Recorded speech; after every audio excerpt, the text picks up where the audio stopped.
everyone, Dan and Mac here. So my sister just got a new dog the other week, and she's been telling our family all of her stories about the challenges of having a new puppy around. That gave me the idea to make a quick comparison video on the differences and similarities of dogs and kids. As the proud parent of both a dog and a kid, I can tell you that the level of responsibility of having a dog jumps pretty significantly once you have a kid. Alright, so here we go. Dogs like to eat. They will overeat. They will actually overeat so much that they will swell up like a big balloon and unleash hell all over your house. We fostered Dudley for about a month before we decided to adopt him, and he actually got into a full bag of food while we were gone from the house for a couple hours. When we got home, our house looked like a World War II war zone. Now that was rough to clean up, but it did actually prepare us a little bit for kids because you are going to have lots of bodily fluids all over you all the time. Kids, on the other hand, will make you prepare a 4-course meal of worldly cuisine. You'll place a beautiful plate in front of them and watch them take it and throw it on the floor, or rub it in their hair or on their face, or feed it to the dog, and then they will proceed to ask you for some chicken nuggets and goldfish. We call our daughter the snack queen sometimes because it seems like the only things that she eats consistently are crackers, granola bars, and fruit snacks. Dogs also like to sleep. They will wake up in the morning after a full night of sleep, come downstairs, pop outside for a couple minutes to relieve themselves, come back inside, shout on their entire breakfast in 2 minutes, and after all that hard work, decide that they are ready for a nap. They'll walk back upstairs and you won't see them for 4 hours. Now with a young child, they will resist sleep at all costs. At bedtime, they will ask you to read them 100 books, sometimes the same one 7 times in a row. Then they will ask you for a snack because of course they didn't eat dinner. You'll get them back upstairs. They'll be tossing and turning in your arms until you think that they're fully asleep. You'll go to put them in their crib very slowly, but as soon as one of their body parts touches the mattress, they'll spring right back up and be jumping on their bed like a trampoline. They'll start singing nursery rhymes and you will lose all sense of time and space and then realize you've been in there for 2 hours. Unfortunately, nap time is no different, although somehow those wizards at daycare claim that our daughter sleeps 2 hours straight every single day. Sure, both dogs and kids can be potty trained. A dog is much easier to housebreak than it is to potty train a child. All you need for a dog is a very large bag of treats and a stern voice to discipline them when they make an accident inside. With kids, this process can be very long and grueling. We're just getting into the potty training phase right now with our daughter, and so far it has just been a game to her. We'll ask her if she needs to go. She'll usually say yes and then sprint a 4-2-40 to the bathroom. She'll be there waiting on the potty and then demand that we sit right next to her on the toilet. We'll be sitting there and waiting, and then she will do her best impression of the peeing sound, psst, and then say, all done.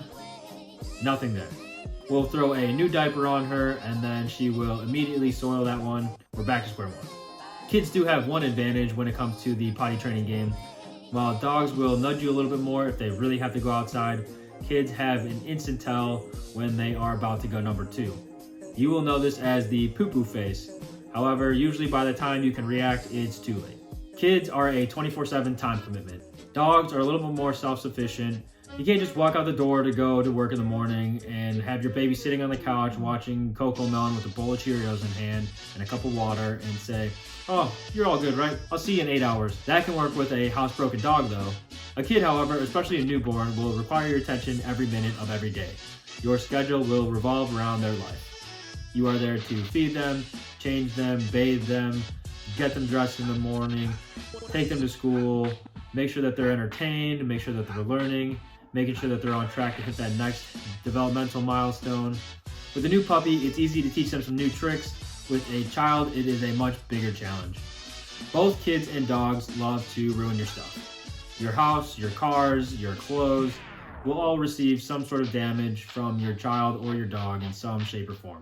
With a dog, the cost of these issues, however, can be fairly minimal in the scheme of things. With a kid, there's a much larger financial commitment.